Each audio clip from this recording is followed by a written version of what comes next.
Well,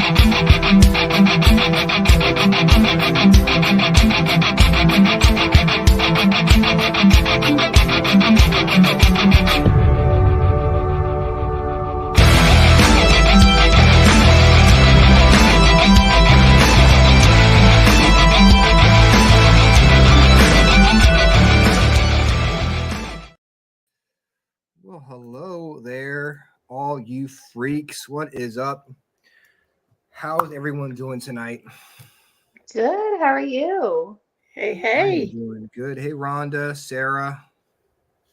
I want you to know I found the probably the best holiday I've heard of in a Uh-oh. long time, Oh no. Uh-oh. guys. And I don't even know why I have to even bother saying this because everybody knows, but it is, of course, Snowplow Mailbox Hockey Day, What is which that?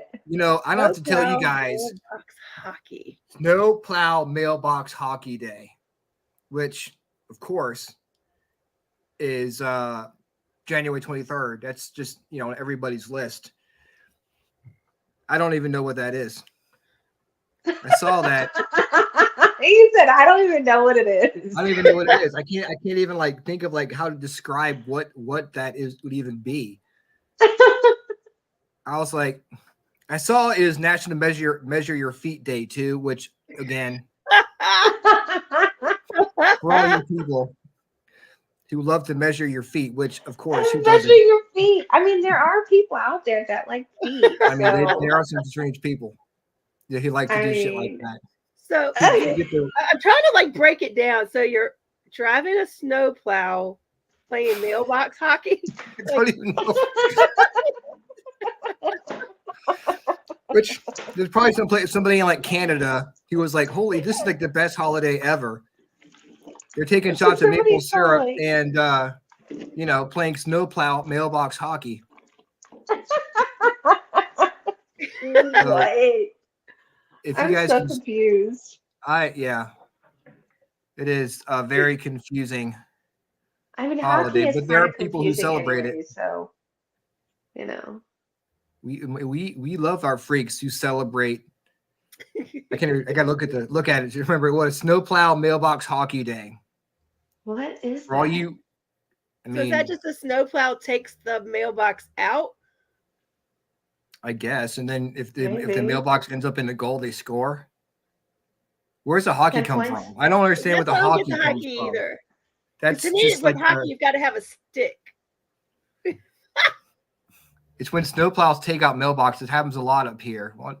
It says Facebook user on my thing here, so I don't know who that is or where they're from, but maybe they celebrate snowplow mailbox hockey.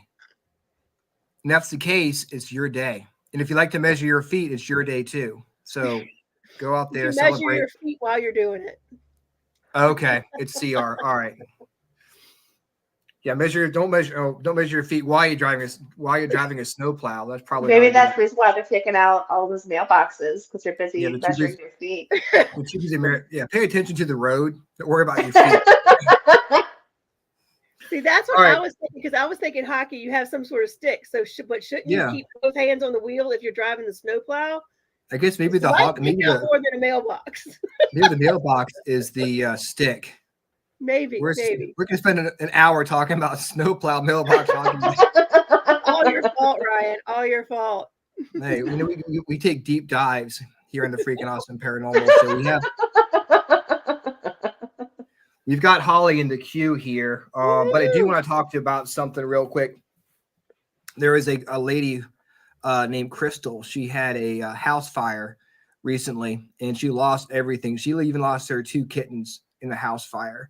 That's Now, so she's sad. not asking for money or anything, just want a handout, but we're trying to get traffic to her website.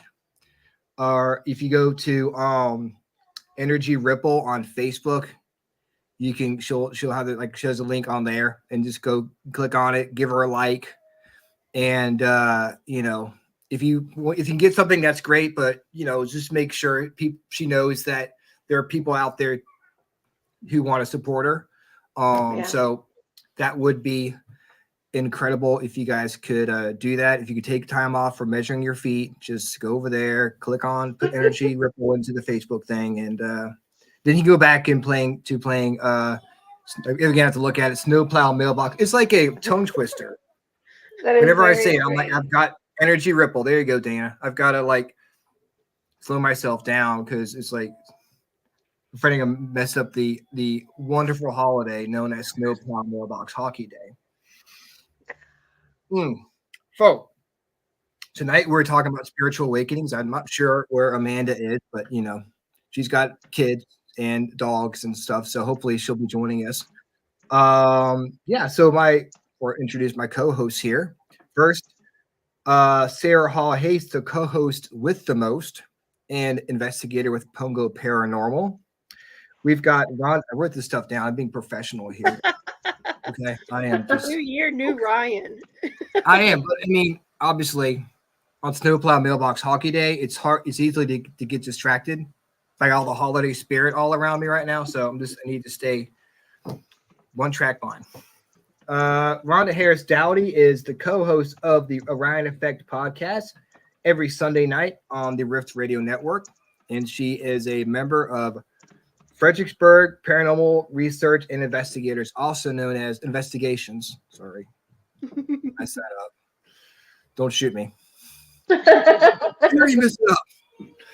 Also known as FPRI because that's easier to say than what I just spewed out.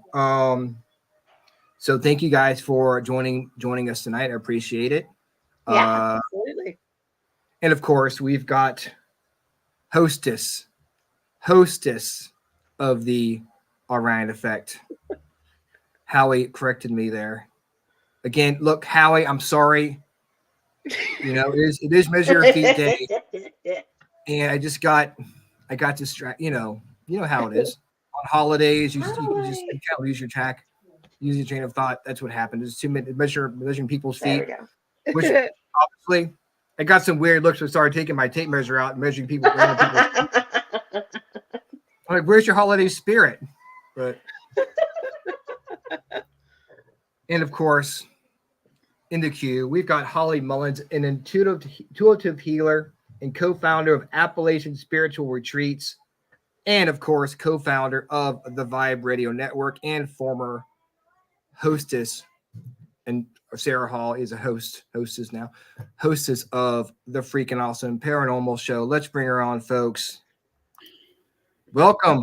Hey! Hey. Oh yeah, this is gonna be fun. Hi. Hello. How is everybody? Good. How are you? I'm good. In the dark over here. Me too. It fits the mood. It's okay. Yeah, setting it right. You know. Yes. Started. So how is the weather down in Pound, Virginia? Well, it's starting to melt off. It got in the upper 50s today, and it's supposed to be like upper 50s, 60s the rest of the week, but we're supposed to have rain the rest of the week, and then it's supposed to drop down a little bit. Accent is so freaking cute. Yes.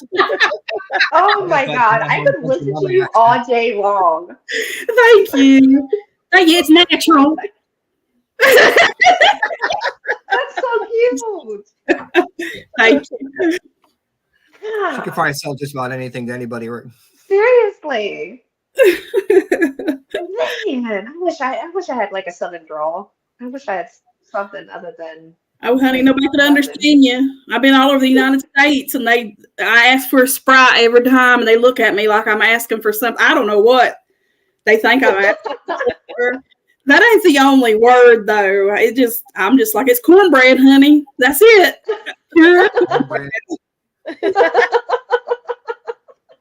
It's me. So I wanted to have you guys on to talk about spiritual awakenings, like what they mean, what do you have to go through to actually have one? Because I was talking to Amanda last week, and she said that, and hopefully she'll join us because again, I know life gets in the way sometimes, and sometimes you can't make it, which is fine, but she was saying that a couple of years ago she had a near-death experience, and ever since then she became more open to things. Like, I think Sarah was talking about like 90% of you don't use like 90% of your brain or something, or You only use and 10% of your brain. okay, yeah.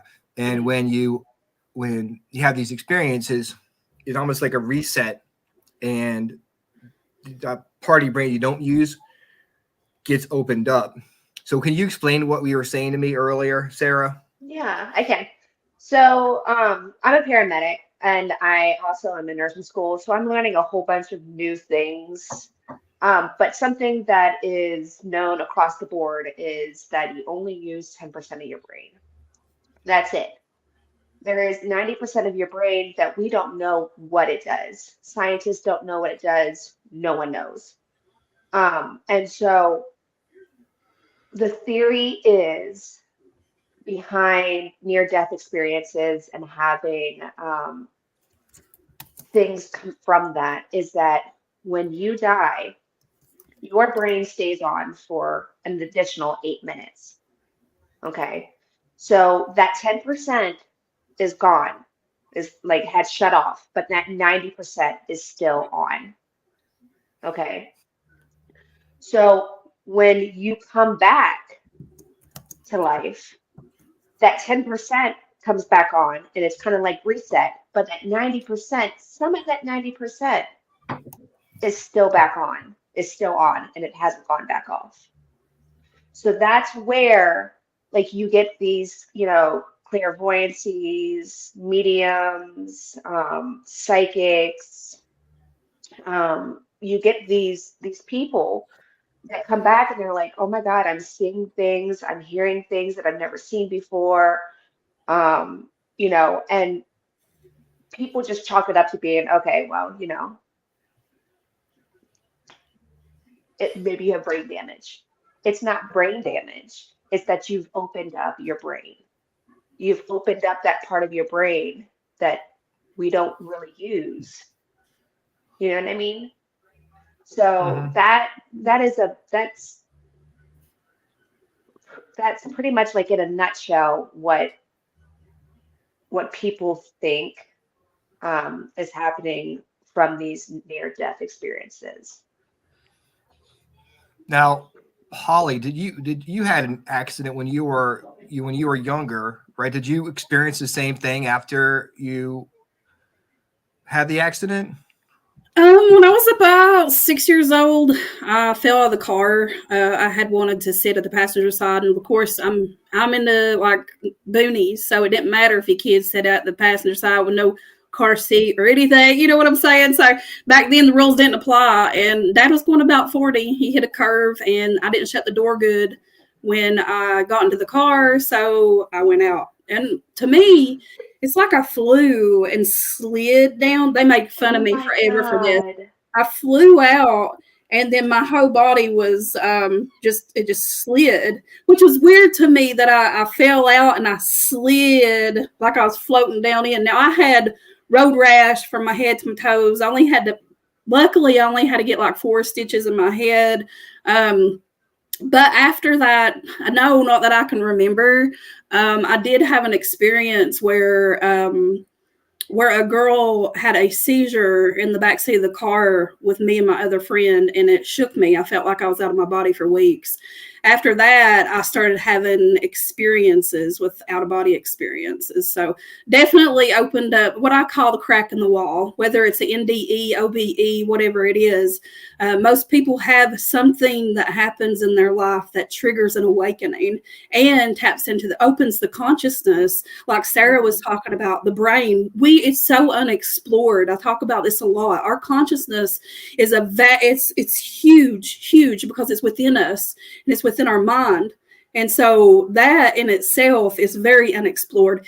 Even by the people who have been studying consciousness for a long time, there's still a part of that has to do with the left brain and right brain interactions. And just like Sarah was saying, a lot of it is unexplored and not even really known about. We know more about space than we know about our own mind, okay? Correct. That is correct. We have a question from Howie. Sarah, would you say if someone has a ND or a trauma, that while the damage is healing, the synapses are healing and creating new synapses in new ways, allowing us to tap into other location of brain use? Yeah. Yeah. I feel I've known I am a medium. I'm an evidential medium. So I Interesting. hear, see, talk. And so with I've come across other people that have talked to me and come to me asking me about, um, what I do, and they told me their experiences and they told me what happened to them. And so the thing that these people all have in common is they didn't just wake up and have these experiences. They it grew with time. Like they woke up, they started seeing like a couple of things, and then over time, like it became more. They're now, seeing these spirits on a daily basis, talking to these spirits. Um, they're just doing more with it, if that makes any sense. Um, so I feel like as the brain is healing from whatever kind of trauma it's gone through, that side of the brain, that 90% of the brain, that part is still on, and I feel like it's just getting bigger and bigger and bigger. You know what I mean? It's like a dim light that's trying to light itself back up, if that makes any sense. I think that's important. What you just said is a spiritual awakening is in no way, shape, or form linear. It doesn't just happen. It snowballs. In my experience, I've kind of seen all levels of it. I've seen the few levels where you'll talk to someone and they've known since they were a child. Nothing really happened to them. Yeah. Nothing went on. They've just had it since they were a child, and they've moved on and it's grown. The other set of people I encounter is more like myself, where they had some sort of traumatic event, be it a near-death experience. But when we talk about trauma, it doesn't have to be that. It could be an emotional trauma. It could be what they call the dark night of the soul. It could be just that rock bottom moment. It could be any of those that kind of trigger you to either you just suddenly start seeing, hearing, knowing, or you start looking for something else to try to heal yourself. And then it opens because you either come in contact with somebody who sends you down that path or something of that nature. So, I mean, I think that's important to understand, is that it's not linear. For me, but funny, Holly, you say you fell out of a car immediately. I was like, oh yeah, I was dropped on my head a few times as a kid. Like I fell out of the crib on a hardwood floor. I was like, oh, I wonder if that had something to do with that. But for me, it really, Howie will tell you I had things as a teenager going on. I've had friends now that I've opened and I've expanded. I'm doing my psychic mediumship. When I go back and like, yeah, I'm doing this now. They're like, yeah, I'm not surprised. You always came out with some weird stuff out of your mouth that nobody can do. But I think that's just the important point. It doesn't, somehow you just get there and it grows, but then it continues to grow. Like for me, I started down the path of just psychic mediumship. I went to a spirit fair, was drawn to get a shamanic healing from somewhere. And I knew immediately, like I walked out of a 15-minute session and knew I was never going to be the same. And that was a path I was supposed to go down. And I was supposed to follow that. So, I mean, I think that's just, you never know where you're going to end up or how it's going to start. Yeah. Yeah, definitely don't try to hurt yourself or do anything to yourself in hoping to get a spiritual awakening, because Yeah, that's not a good idea. Yeah, don't be throwing your stuff off no bridges or anything like Yeah. that. Right, don't do We'll talk that. about- we'll talk about the We're not call. saying try to kill yourself in order to get like this, No, don't spiritual awakening. Don't do it. No, don't do it. Um, so It's Lip not for service the faint of announcement. heart. yeah, You're going to question your So- sanity a little bit. the way that you were saying, it could be like a traumatic incident that had triggered it. So I am huge with like mental health and just I'm a very big mental health advocate.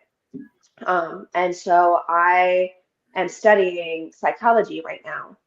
And in psychology, it says that when there is a traumatic event, the brain rewires itself. And a lot of times, this can, cause, different mental health problems, or it could cause different things with the brain. You don't know what the brain does. You have Scientists still don't understand it. They don't understand the concept of it. Like, they don't understand why the brain does this. Why does the brain automatically go to, I was a normal child, but now I have a mental health disorder. I was a normal child, but now, I'm afterplaning. You know what I mean? Like, it, you don't. Scientists don't understand it. They don't understand the brain whatsoever. I mean, they understand the concept of it. They understand how that 10% works, but they don't understand how the rest of it works.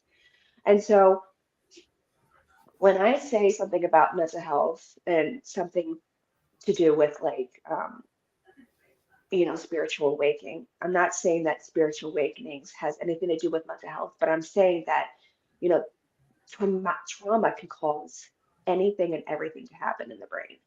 It can cause so much different things to happen. Right. I mean, Yeah. it can be grief, it can be anxiety, it can be, it could be major grief. Say you lose your parents and your whole family. It could be any level of that. Mental, and grief is mental health, whether, any way you look at it. So it can be, yeah. And then if you even take it further, and Holly's Holly's going to jump in on this one, because if you take it from a spiritual level, every time you go through some traumatic event, it's believed that you leave a piece of your soul there.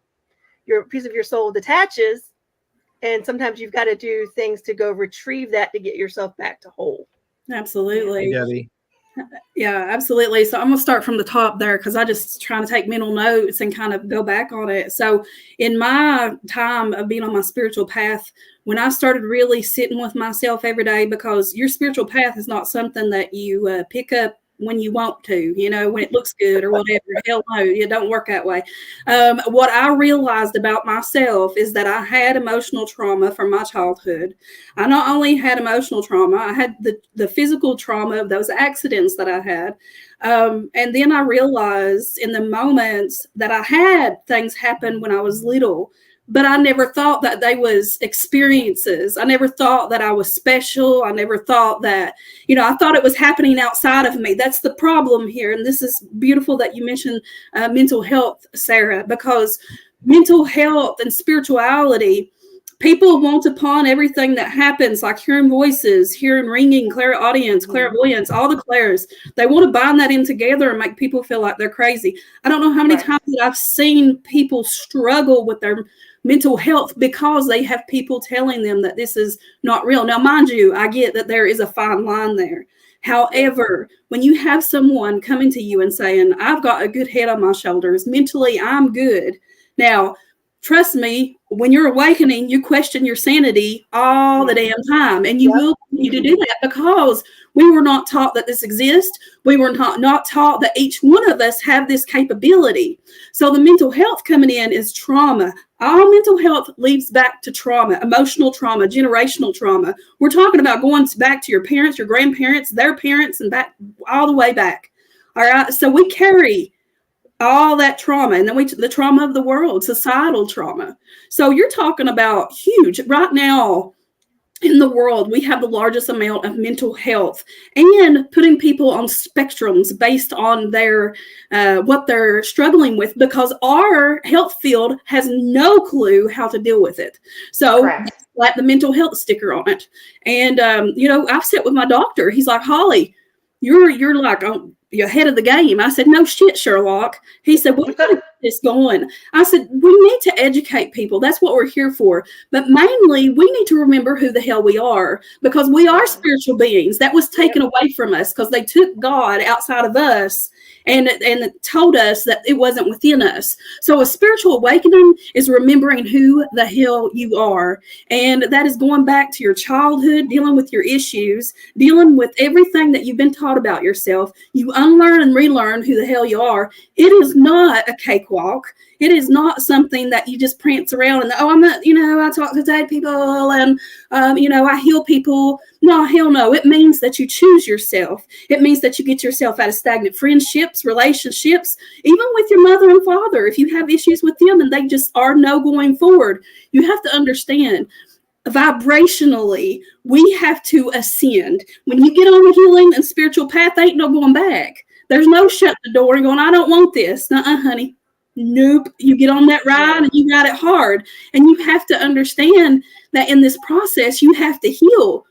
And guess what? We're capable of all of those things. This is something I just talked about. All the clairs, we're capable of each one of them. Yep. And how do we do that? We sit with ourselves and we heal. We go within ourselves. Meditation is amazing, folks. Yeah. I think the other thing that pops up a lot is you're like, I healed that. I've meditated on it. I've wrote letters. I've burned. Guess what? I guarantee you it's going to pop right back up. Layers, baby. You're not done yet. Just when you think you're done, you're not done. Yeah. When I was little, I think my very first time ever seeing something was when I was in my crib. I still remember it. I don't remember, it's just like a picture in my mind. There's no movement or anything. It's just a picture. I remember being in my crib and looking over in the corner and just seeing that lady just staring at me. I must have been like 1 or 2, maybe 3. And as time got old, as time went on, I told my parents, hey, look, in the middle of the night, I'm seeing these things. These people are coming to me. I don't know what's happening. Like I slept with my mom and my dad in their bed up until I was like 13 because I was so afraid of being alone. The dark scared me. And so she took me to psychiatrist after psychiatrist, doctor after doctor, and they all diagnosed me with depression and what is it called? Night terrors. I had night terrors. And so I spent a good part of my childhood and my teenage life thinking that I was crazy, thinking that I was seeing these things. And when the doctor was saying that I was hallucinating off the medications, so I was taking off all of the medications. And so it wasn't until I was like 21 when I finally realized after speaking to somebody who was just like me that I was a medium and who I was seeing these people, actual people coming to me asking me for help, and the majority of the time it was at night. It wasn't like I wasn't out and about and like I see these different people with different people and like they're not really there. Like it wasn't anything like that. It was they were coming to me kind of thing. And so I had to learn how to deal with it. I felt like I was reborn in a sense because I had a new identity, you know, and I had to figure out how to live with myself and how to, you know, I don't how do I go through life now knowing that I see these people, that I see these, you know, elements and entities and these different things. How do I help myself and feel, better knowing that I am, because I was scared. Absolutely. Yeah. Yeah, my son actually, do a lot of with the dream states, the astral projection, the night terrors. My son suffered from night terrors. Everything has a label, and everything has a label. And actually, Howie said, those with schizophrenia and bipolar disorder, how do we know? Everybody's bipolar, guys. Let me tell you a little secret. We're all on the spectrum, baby. And this is what it is. We're all on the spectrum. But some of us are higher on this side than we are this side. Right. And we see this. Let me tell you something about children who are autistic, who are nonverbal, who have Asperger's, most of them are nonverbal, or just people think they don't know. There are some very highly intelligent, very psychic kids and people, very much so. So if I would have to say, if you put yourself if you're going to put yourself on that spectrum, then put yourself, just know that we're all on that spectrum. And this is the thing about it is, if you look back into your family, into traumas, into diagnosing schizophrenia and things, there's a difference because I hear people go, well, if you're hearing voices, there's a big difference. If that voice is telling you to go kill people, that's an issue. That is a mind issue. You need to go get help.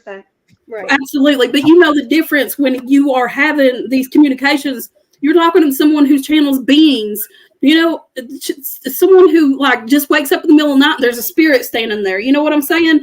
That you can't make that up. There's too many of us that have these experiences, but guess what? Number one, it's the fear. We've been taught to fear this because we don't know it.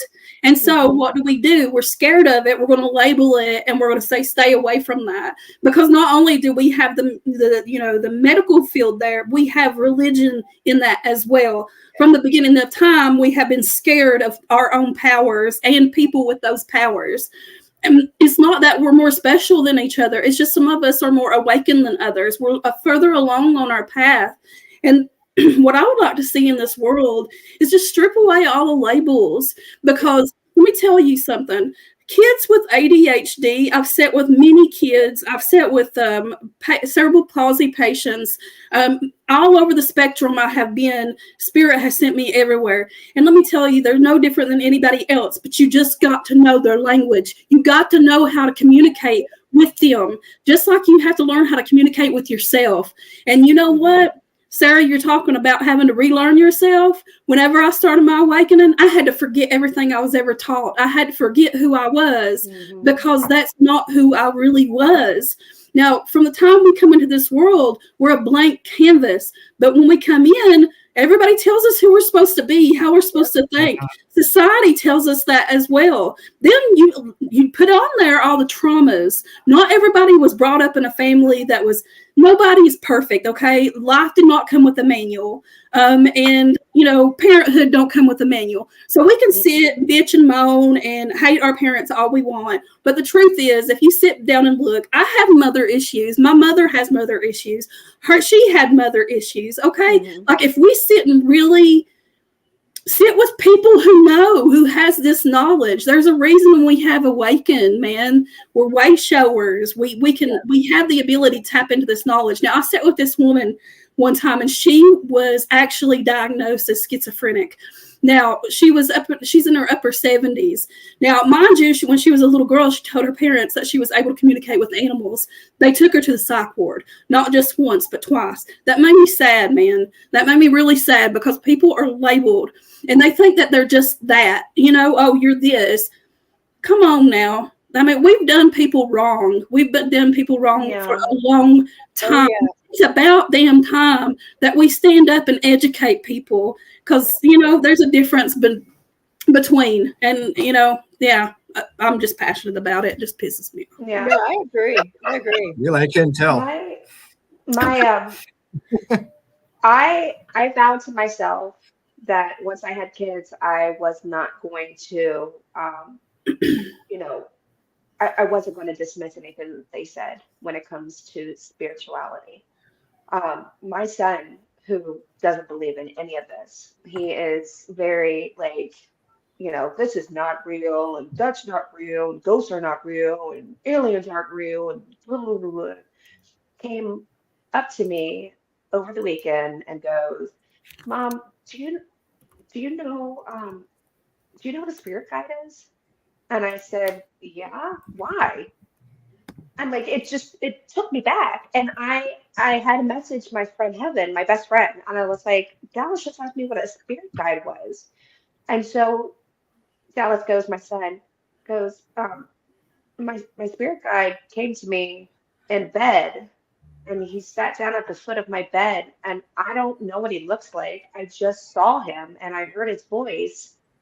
And mind you, my child is afraid of his own shadow. Okay, he is petrified of everything. And so he goes, he was talking to me and he was telling me that he was there to help me through life and help me and guide me. And I said, "Are you seriously, Dallas? Were you afraid?" And he goes, "No, I felt safe. I felt at peace." And I said, "Holy crap, bud. Like this happened to you. That's awesome. Congratulations, my man." Yeah. Absolutely. See, that's the thing right there is our imagination is taken away from us. Our imagination is our way to our right side of the brain, which is also Yes. that side that controls that part.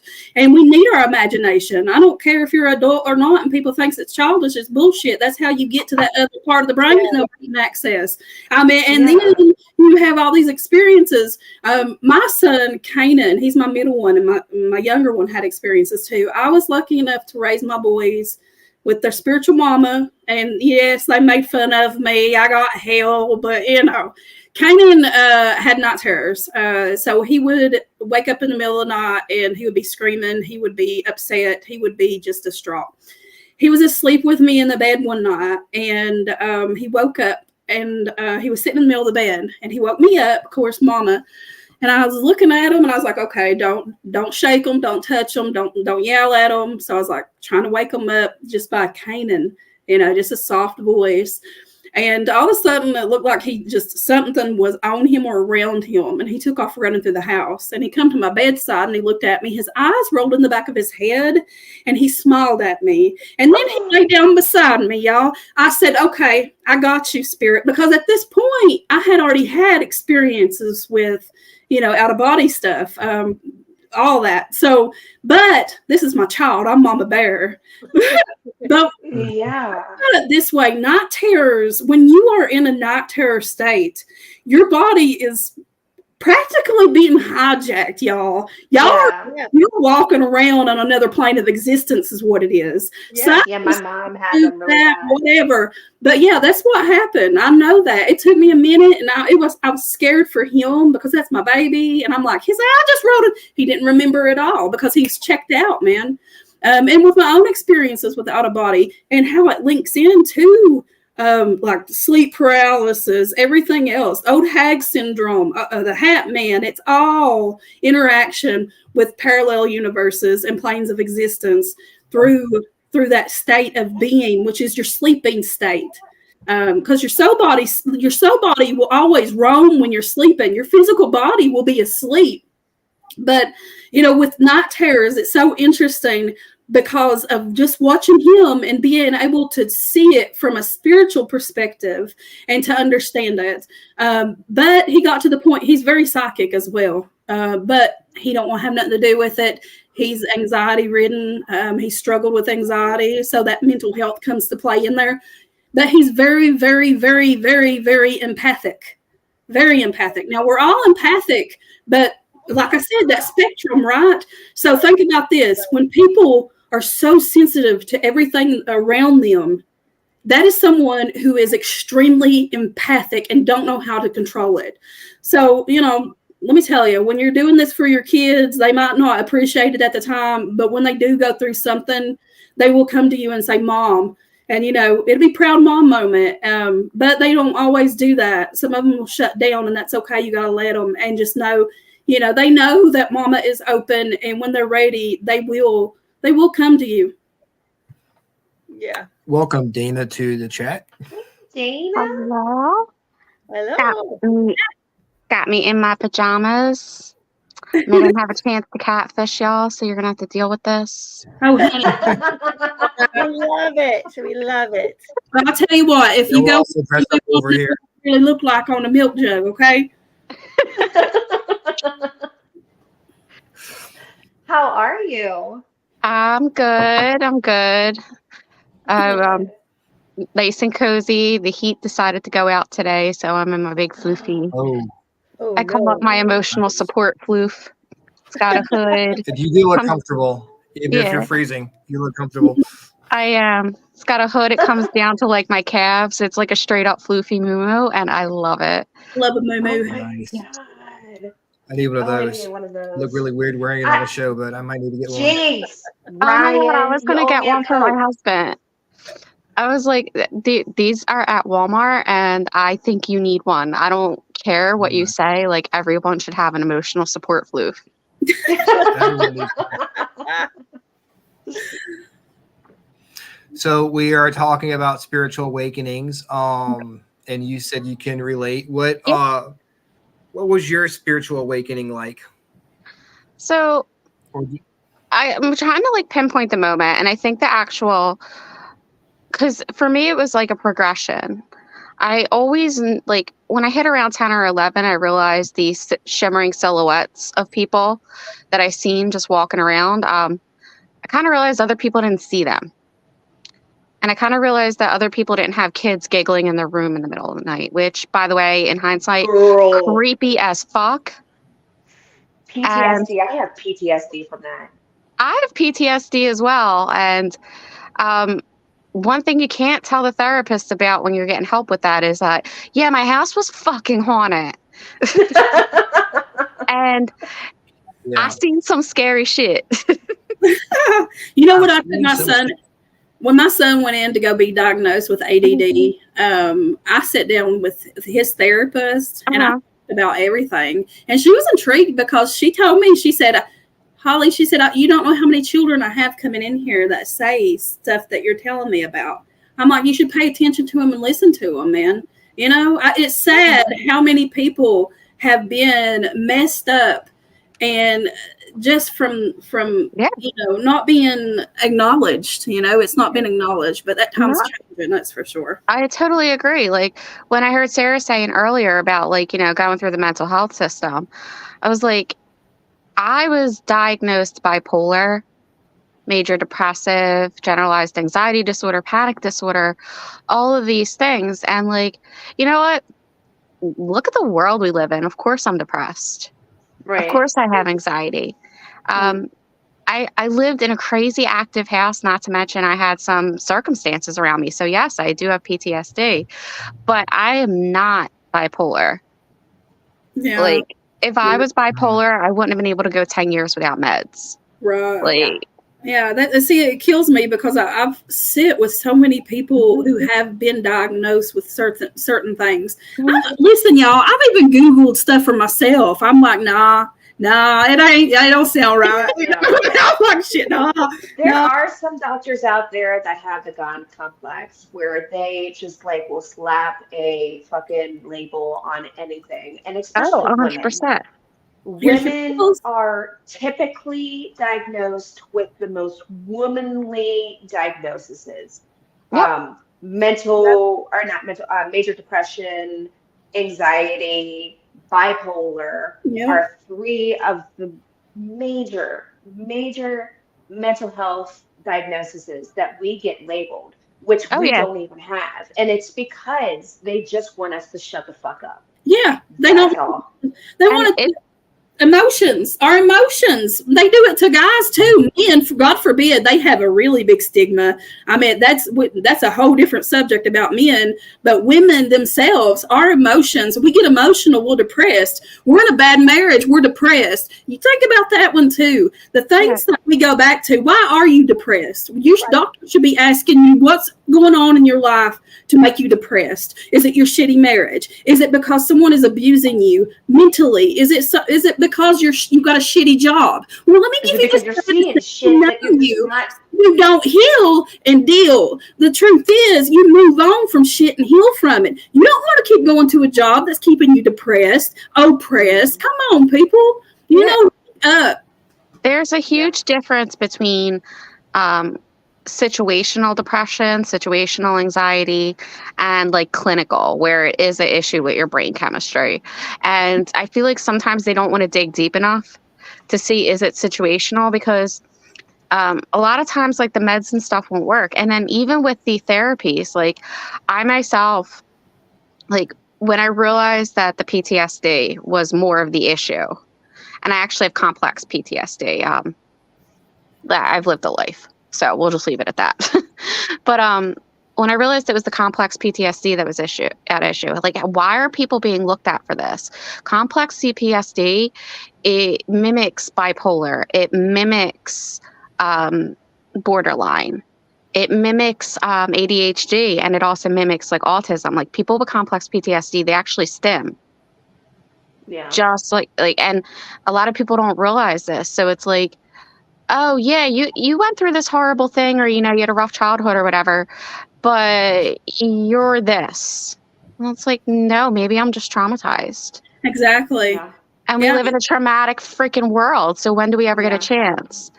But yeah, shoot, the PTSD was what got off my story because Sarah said she had PTSD from the kids laughing. So I started to, it was like a natural progression. I would go to sleep at night, and I know so many people, especially when they're first starting to get in touch with their abilities, that go through this, where you hear the muffled talking, Mm-hmm. where it's like,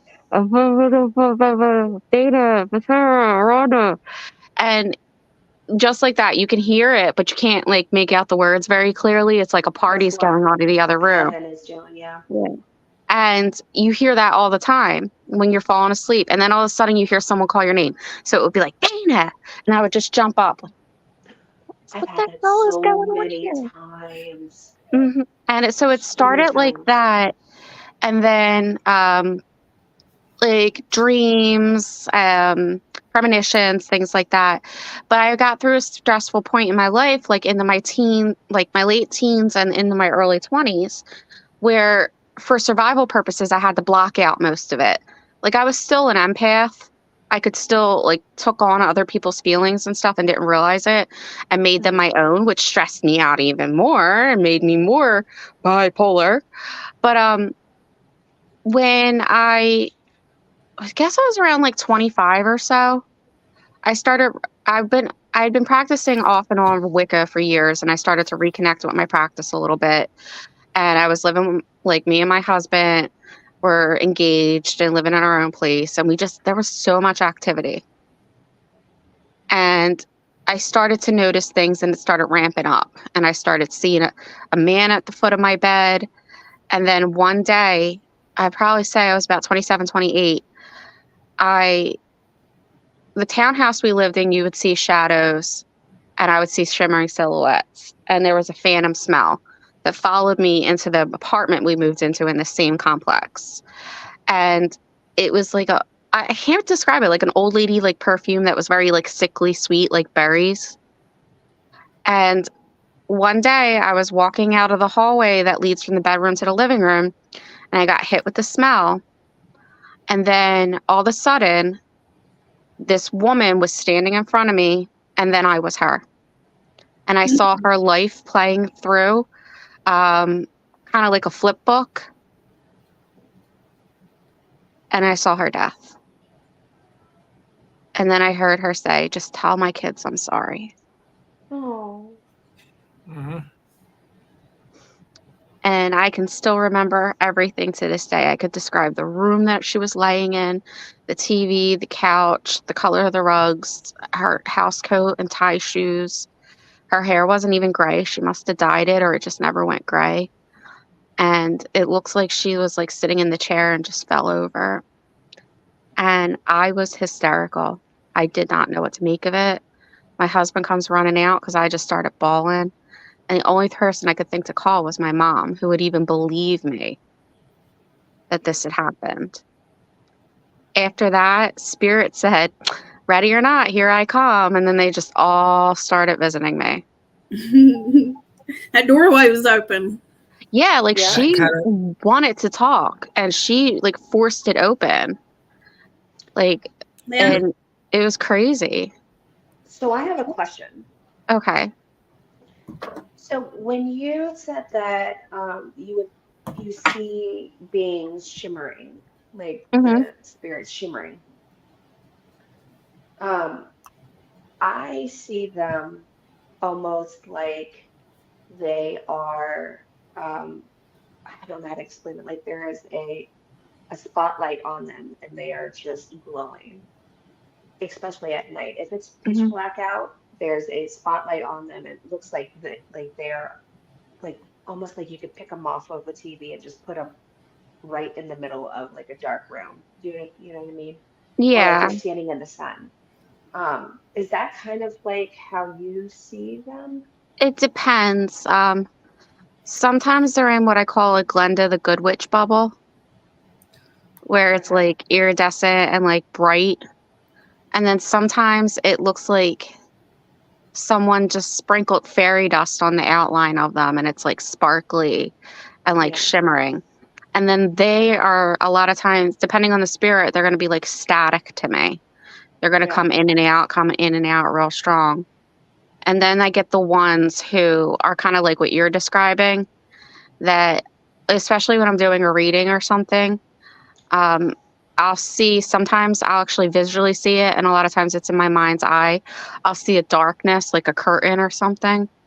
And then they'll step forward. But why the effers want to only show me their hands, their feet, or their hair first and not their face, I will not know. It's like they play the game of hot and cold with me. But then eventually when they're comfortable with me and they step into it, like step fully in, it's like they're in a light and I can see everything. Yeah. Because they're So, crossing over another plane of existence. That's Yeah. what's happening, because everything's here, but what we're dealing with is other planes of existence. So it's like not only they're making their way to our plane, but you're Hmm. making your way to their plane too. I know for me personally, I feel everything. Very, very deeply, and I usually do and see through my mind's eye, Hmm. and through my conscious work, and also through dream walking. You was talking about a spirit coming to you. When I first started awakening, I had no clue what was happening. Now, this is years ago, like years and years ago. It started with out of body experiences. I'm talking I about, had them too as a kid. yeah, most of us have them. Yeah. We have astral projection, out of body experience. It's an umbrella, man. Like Yeah. NDEs, all of it. It's a big umbrella. Sleep paralysis is part of out of body experience. Even you'll notice if you meditate, your body will be in paralysis mode because your soul is traveling. You have put your body into a paralysis mode when you're falling asleep.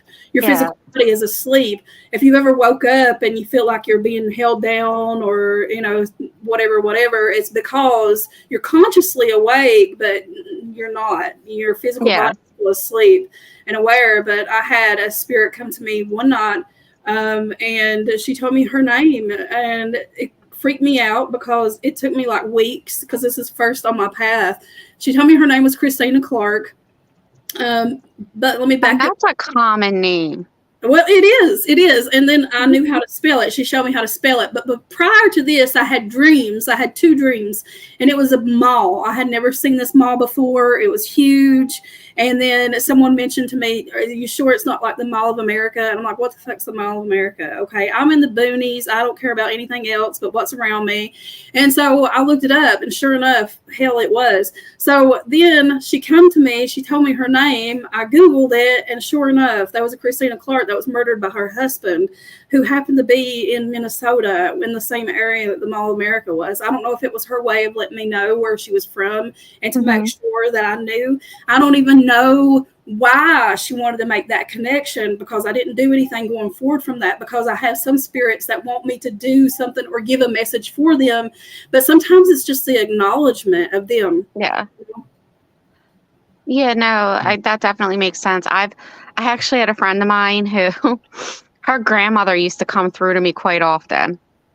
But her grandmother would just show me scenarios, but you would know it was her grandmom because I saw her grandmom in her house and kind of like had a whole like described it like situation, mind's eye, and like connect it with her. And it was like ever since then I would dream about her and I'd be like, yeah, so why aren't you listening to your grandmom? Like you must be, because she's sensitive too, and I'm like, you must be ignoring her. And she's like, why? I'm like, well, tell me why I dreamt about this. Yeah. And she'd be like, damn it. Tell her to stop. And I'm like, well, start listening. I'm sick of this. Yeah. Hey, I remember when I was first meditating, I didn't know what I was doing. I was like, somebody told me there was a man around me, and I was like, I can't feel shit because I'm like, I totally know how to guard myself. And I was sitting in meditation, and I was like, okay, if my spirit guide is here with me, just tell me your name. And he told me, he told me his name was John. And then I had my friend message me like a day later and go, hey, by the way, that man around you, I feel like his name is John. And I was like, holy shit. Okay, there's my confirmation. Thank you. So I was sitting there and I was like, okay, if I do have a spirit guide, let me know. Yeah, what do I need to do here? And I hear this voice and it says, look. And I was like, huh? At that point, I was like, her. But I was like, oh, it's a metaphor. Look, see. And that's what we forget is to look and see with the third eye, because it goes deeper. It goes way deeper with into that. Like, yeah. I have a question because you're saying about like astral projection and how it's very common for us to do that in our sleep. Yes. How many of us here have ever like had the astral projection, but like the falling dream, and either A, hit the ground, or B, fell into your body and woke up like, the hell was that? I have that on 100%. A weekly fucking basis. Yeah, that's actually what I tell people. I'm like, that feeling when you're falling asleep and you're like, oh, I just fell off a bike. That's the same thing. It's how we're drilled to awake. For me, with my out-of-body experiences, it was crazy because it began when I was 16. I was asleep on my cousin's couch and I woke up and there was a light. I thought I was awake. By the way, guys, you think you're awake, you're really not. So like I see this light and it's a ceiling fan. And I'm like, oh shit, man, I'm having my first paranormal experience. Now this is right after this girl had the seizure in the back seat of the car. It traumatized me, man. It really did. So it really jolted me into that awakening. But I remember turning over and be like, I hope it goes away. I'm here in the morning. Didn't think nothing else about it. I didn't think it was me at all. Actually, it wasn't until I seen this full entity walking toward me that wasn't human until I was like, okay, maybe this ain't outside of me. Maybe it's me. And that's when the research started really going. When you see entities, when you see, spiders, hear your name being called, you experience bed shaking. That's the vibrational. That's the vibration of your body. That's exactly what it is. If you go into sleep and you hear a train or noises that like frightens you, you're coming back to your body or leaving your body. I woke up and seen little imp creatures about this big or surrounding me, and they're just observing. It ain't that they're bad things. It's just that we don't know anything about them. These things that we're experiencing, we see in movies, we see in comic books, we see in books, and it's because somebody else has experienced this too. Where do you think these ideas come from? So the astral realm in itself is a whole different story, but it's amazing. The work into the astral plane, the ethereal, the other planes of existence. It goes really deep. But I'm Alice in the Wonderland, so I go real deep. It's amazing. So I have a question. When it comes to seeing not so nice entities and spirits, that's such, how do they come to you guys? They come to me, so like the normal spirits will come to me, they'll be illuminated, like they're like standing in the sun. It could be dark, like I can't even see my hand in front of my face, but I could see them standing right there. And sometimes they, the nice ones come to me in full color. I've seen some come to me in black and white. But the ones that I call not nice, or the ones that have ill intent, usually come to me either as shadows or they have no illumination whatsoever. Like they're just, yeah. So, Rod, how do you see? I think it's important, and I feel like I need to say this, is that it comes to everyone differently. So how I see it may not be how you see it, may not be how Dina sees it, and none of the ways are right or wrong. You have to really figure out how you see it.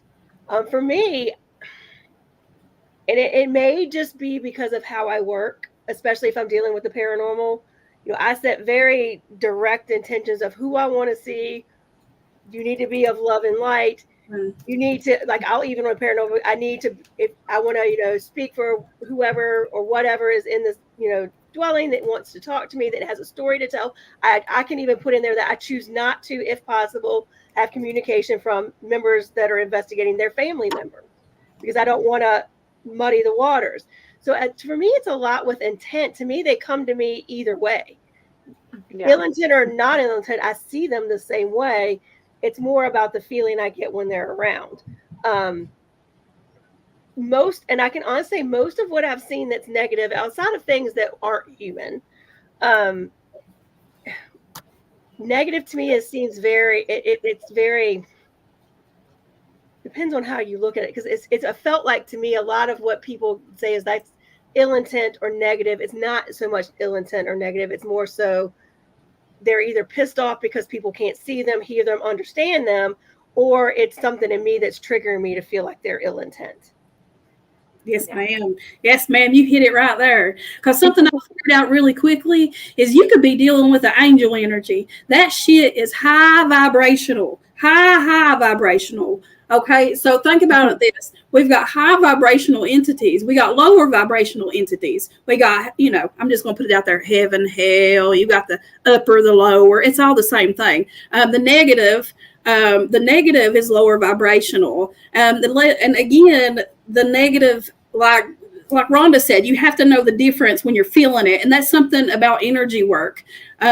Is really good to know, because you might be trying to send something away that is just higher vibrational, and it making your body react, because it will make your body react as if it was something negative, and you get them same kind of feelings, but you have to really know that energy of both. And shielding is very, very important. For me, when I first got in it too, I was like, I could feel it. I would get this feeling at the pit of my solar plexus, and I would feel it. And I was like, okay, this is not good. I've been in situations that was, I don't know, man, these are crazy situations, but, and you feel them.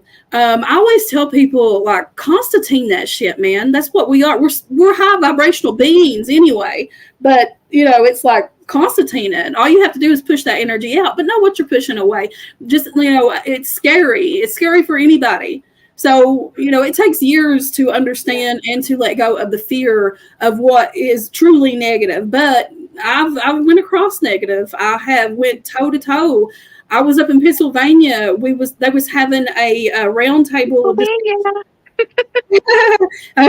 was having a round table discussion, and it was weird. The vibe was really weird. The people were weird, and the paranormal gets real weird. Y'all know about that. But anyway, it was almost like I was watching a court case. Like the jury was up there, and there was a girl there who had been on, apparently, I don't know, haunted something where they have experiences. And I don't watch TV, but anyway, and I didn't know who she was. Oh, whatever, you're a person just like me.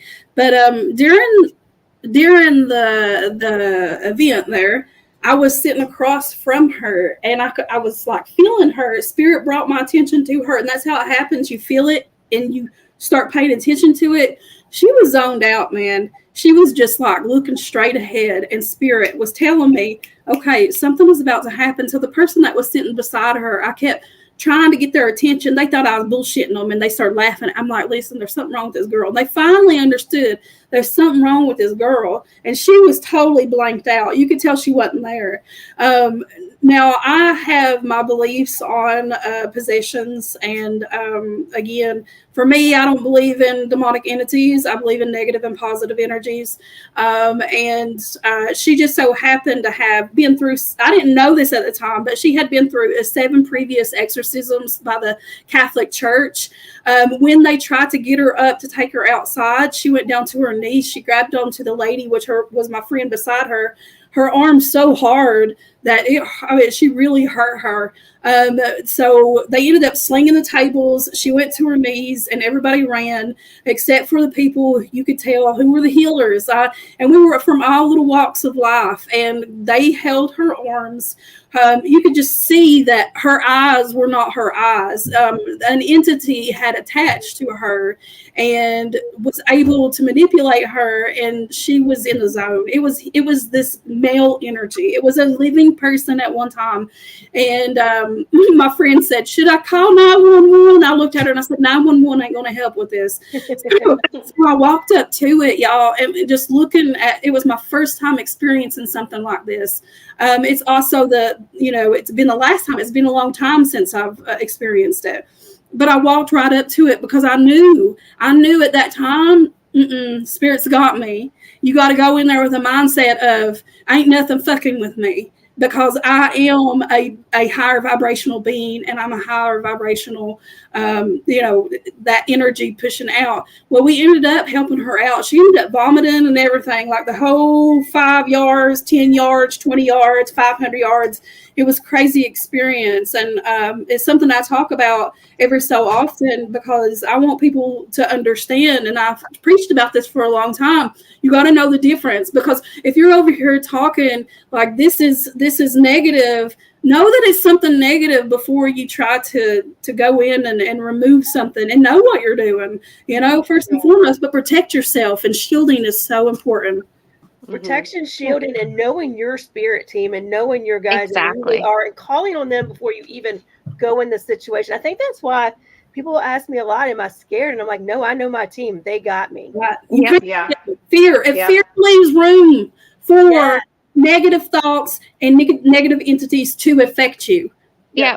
And I think like the spirit team is so huge, and like I tend to, I don't know, maybe I just verbalize it different, but like I feel like it's more than like light and dark. Like it's like that positive and negative, or that we're just all beings of different realms. Mm-hmm. Then one thing I notice is that like every realm has a hierarchy. And from what I notice, like for me, it seems like the hierarchies, like the ones that are higher up, like they're less concerned with humans. Mm-hmm. It's usually the other ones like on a power trip. But the one thing I noticed, like with the darker realms, or is what people would say is dark, that a lot of that, like, because a lot of creatures can be considered dark, a lot of them are just morally neutral. They just have a completely different set of morals and customs and whatnot than we're used to. So like we're walking around thinking we're doing everything right and appeasing the spirits, and we might be offending the good neighbors over there. Yeah, well, their world's completely different than ours too. So I think a lot of these like cases like where people are saying like, oh, it's evil. I think, all right, there are quite a few out there that are out there to do harm. They just do not like us. And then a lot of times I think it's just like a misunderstanding, because I know that like I've been told multiple times I have both light and dark on my team. Well, we have to. We all have to. It's yin and yang. It's about all are, even us as beings, we're all light and dark. I mean, even if we're a spiritual being, we're not all of the light. We have that shadow. We just have to know how to integrate our shadow for the good. Balance. I was told once before to live in the dark, work in the light. Yeah. Because you want to keep your secrets close to you. No one needs to know your business, but all your workings, like make sure you're doing it of the light. But to go to Sarah's question for me, because everyone sees them different, I see them one of three ways.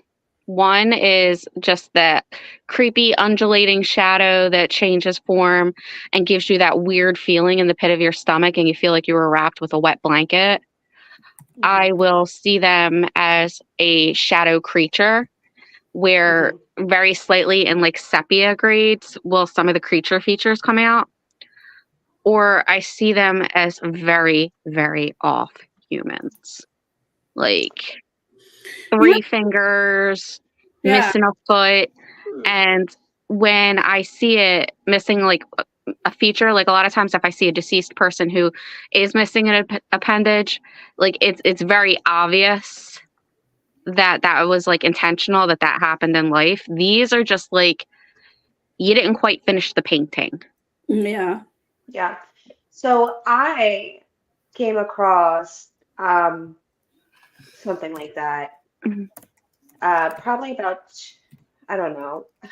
When did I message you about that little girl? How long ago was that, Ryan? Like a month ago, maybe? About a month ago, yeah. So I woke up in the middle of the night, and this is usually when it happens. Like I will just hear my name being called. I'll look over, and they're standing at the foot of my bed, and then that's when they choose to tell me their messages. I don't know why. It sucks.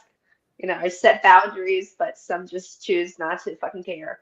So, I woke up and I sleep right across from my closet, and my closet has no door on it. It's just a full closet. And I see this little girl with pigtails, two bows in her hair, white collar, um, and like a brownish dress. And she looks like she's like from the 1940s, 1950s era. The only thing that I can like associate with her is like The Shining. Like she just looks like the twins from The Shining. You know how evil they Mhm. looked, and Yeah. she just looked at me. She was like, this is exactly like the face that she was giving me Oh, Not creepy at in all. the closet. And I just felt like I have never done this before. Never done this before. I went and I put the cover over my head, and I screamed Yeah. because I don't it blame you. scared the absolute fucking shit out of me. This is where my PTSD comes from. And then I heard the giggle. And as soon I put down my blanket and I look over and that little girl's gone. Like she like faded away. And I look over and my spouse is asleep. And so I'm like, oh my God, what the fuck did I just see? Like, I am just so taken back because I know, one, that, she was not glowing. She Ah. just looked like she was just standing there, like not a normal child. She didn't look fucking normal. But like, just a person just standing there in my closet, just staring at me, giving the most evilest look in the world. And I could feel the hatred and the despise coming off of her. And then I also felt that she wasn't a girl. She was just showing herself to me as a girl. But she's not, this thing is not a girl. And it's been fucking with me in this house for the longest fucking time. And I have no idea what it is. No clue. Was this before, like, was she or it messing with you before or after the cabin? Yeah, fuck no.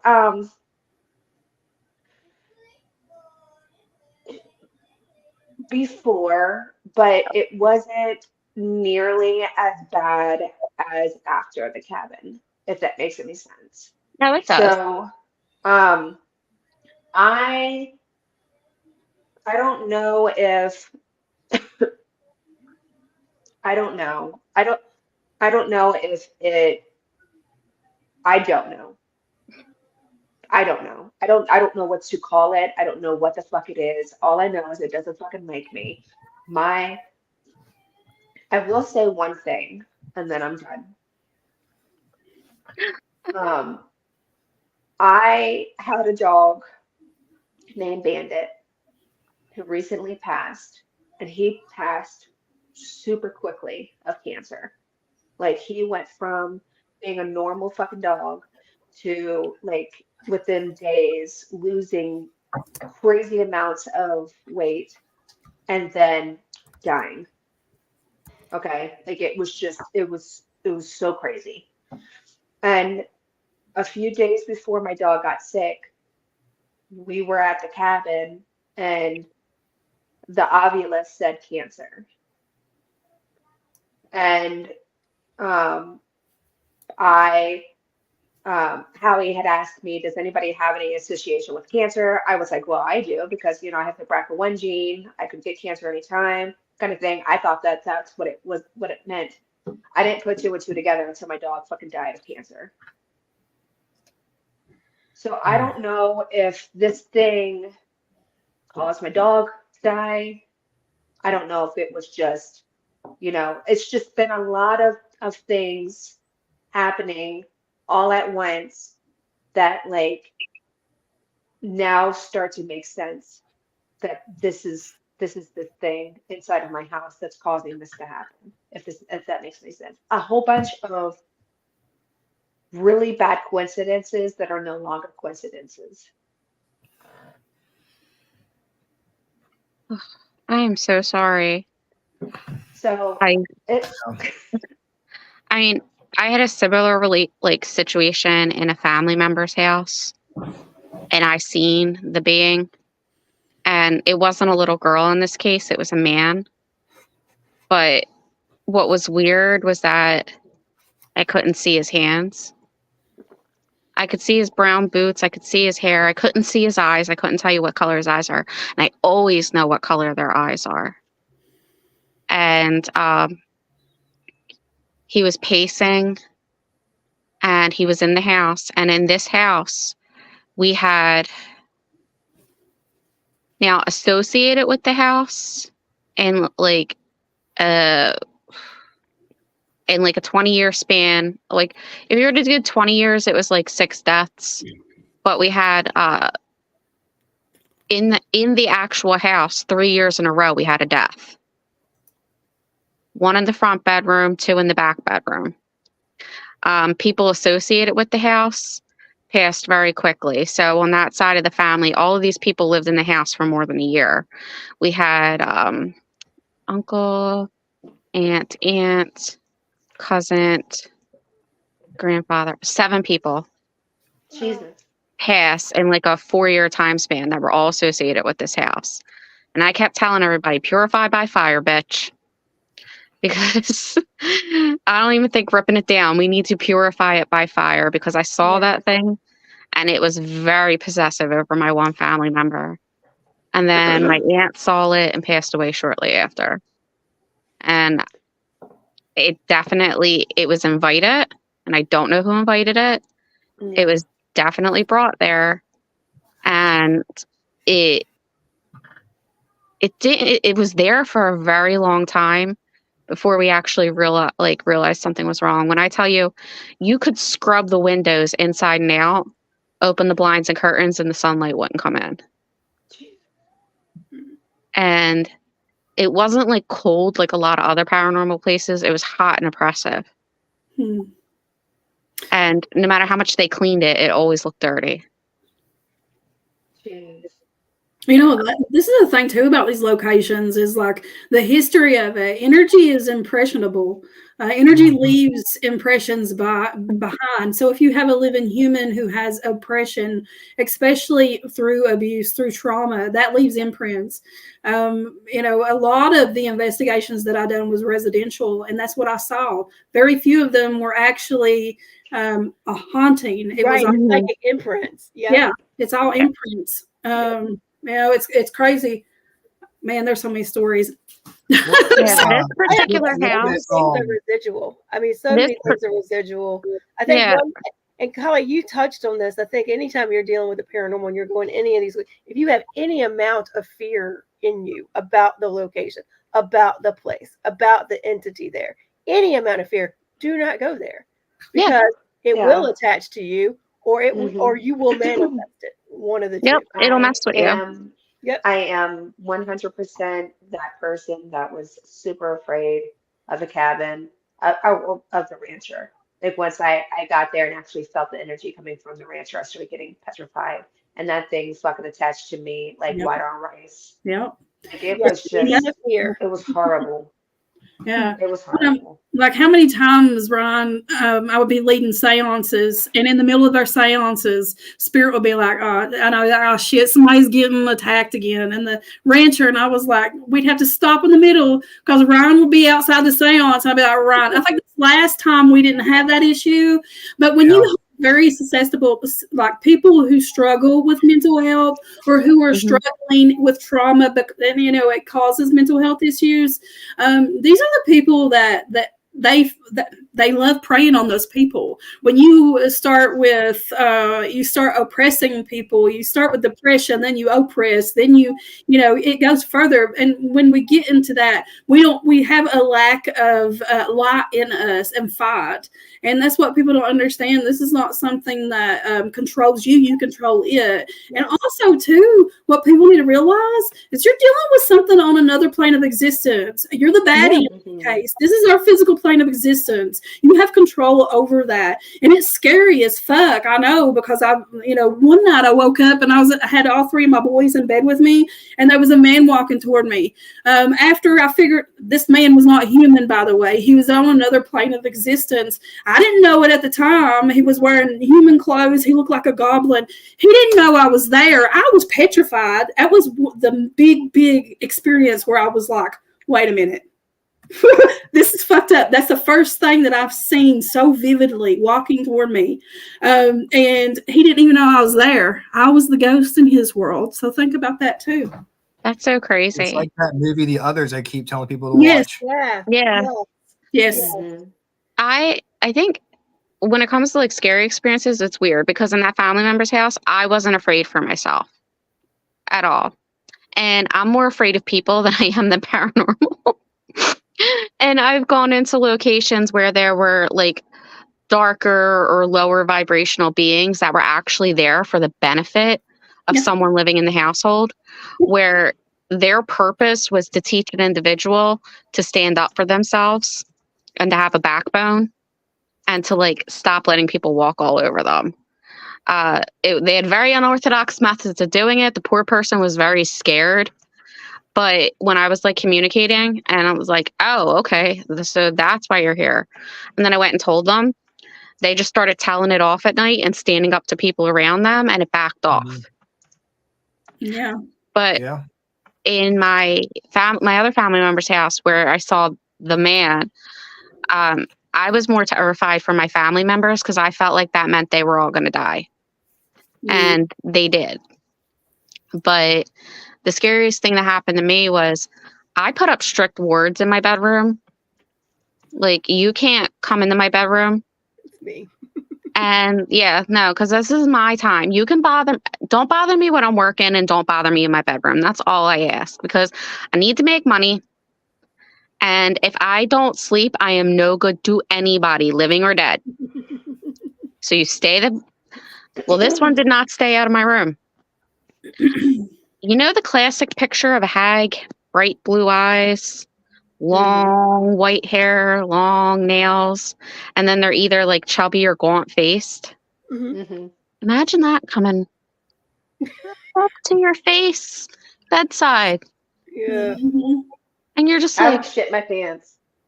Like, if that ever happens, that is my worst fear since they come to me at night. And I couldn't hear her. I couldn't hear her, but her hair was floating and like it was being blown, almost like a banshee. And she was like, and I didn't know what she was saying. And she was like, you're in my point of existence. What are you doing here? You ain't supposed to be here. That's what she's saying. She was very upset with me. And it was like I had a message, but then, so I'm sitting there, and you know how heavy, like, with anybody, like, well, I know Holly does, but like anybody with like dream or work abilities, have you ever sucked yourself out of a dream, or gotten yourself out of a dream, or just pushed something away in a dream because it scared you? Like, nope. Well, let me tell you, I noped her the hell out of my room. I was like, she screamed at me, that silent scream, and I was like, I did what Sarah did. I put the blanket over my head, and I was like, nope, nope, nope, nope, nope, nope, nope, nope, nope. And that bubble that I create around myself just pushed her out of the room, and it was so fast. It was like a vacuum to my door, just sucked her out. And then a few days later, I was like, you know what? I think I just disrespected a deity. Maybe. So now I think I'm really fucked. But no, I mean, you have to set the boundary, and then you have to. I will say that I feel like I'm the same. I think much of what you just said is like, I set the boundary, like, you do not bother me in my bedroom. I'm sleeping. You're not. And they'll push it and they'll come in. And if I wake up and I hear or see it, I'm like, nope. Yep. I'm not working right now. You got to protect yourself. You have to protect your sanity in that too, as well, because I don't know. It's been years back, but I had this girl.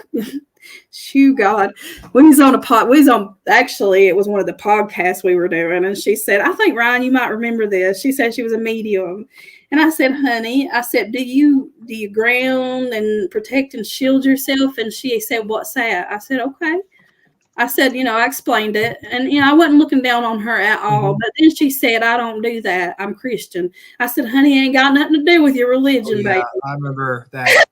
I was like, "No, baby, no." She said she was in spiritual warfare, and I was remember like, the messages that I was getting during the show from you about. I was like, wait. That is like medium 101 if you don't want to live a miserable life. Like, yeah, I mean, it should be taught to our children as soon as we come into this world, to be honest with you, because not only does it protect us from the unseen, it protects us from the seen, emotionally, physically, spiritually. Them three things, those three the Trinity, whatever you want to call it, those three things, that is what you master. That is exactly what you master. And we have to think about the well-being of all three. And there's so many ways to do it. Like, I'm not going to say perfect it because nothing's perfect, but I found something that works really well for me.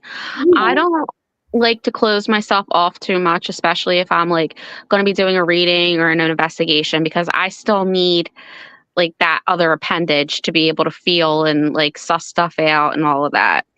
So I've got it set up to where it's a filter. I can still kind of feel and like things out a little bit, but if it tries to come at me, it's going to hit a brick wall because of the way that I made the filter. But some people will just close themselves off completely and then wonder, like, why am I not getting anything? Or like, why am I going stir crazy? You're going stir crazy because you don't have stimulation, because you closed yourself off too much. And then you get the ones who are like, why am I going crazy? Well, you didn't shield enough or at all. And now you're touching everything and you're like a raw nerve. Like, they don't realize that there's like so many different ways to do it. And I think, I mean, like for me, it depends on what I'm doing. There's rituals to open, rituals to close.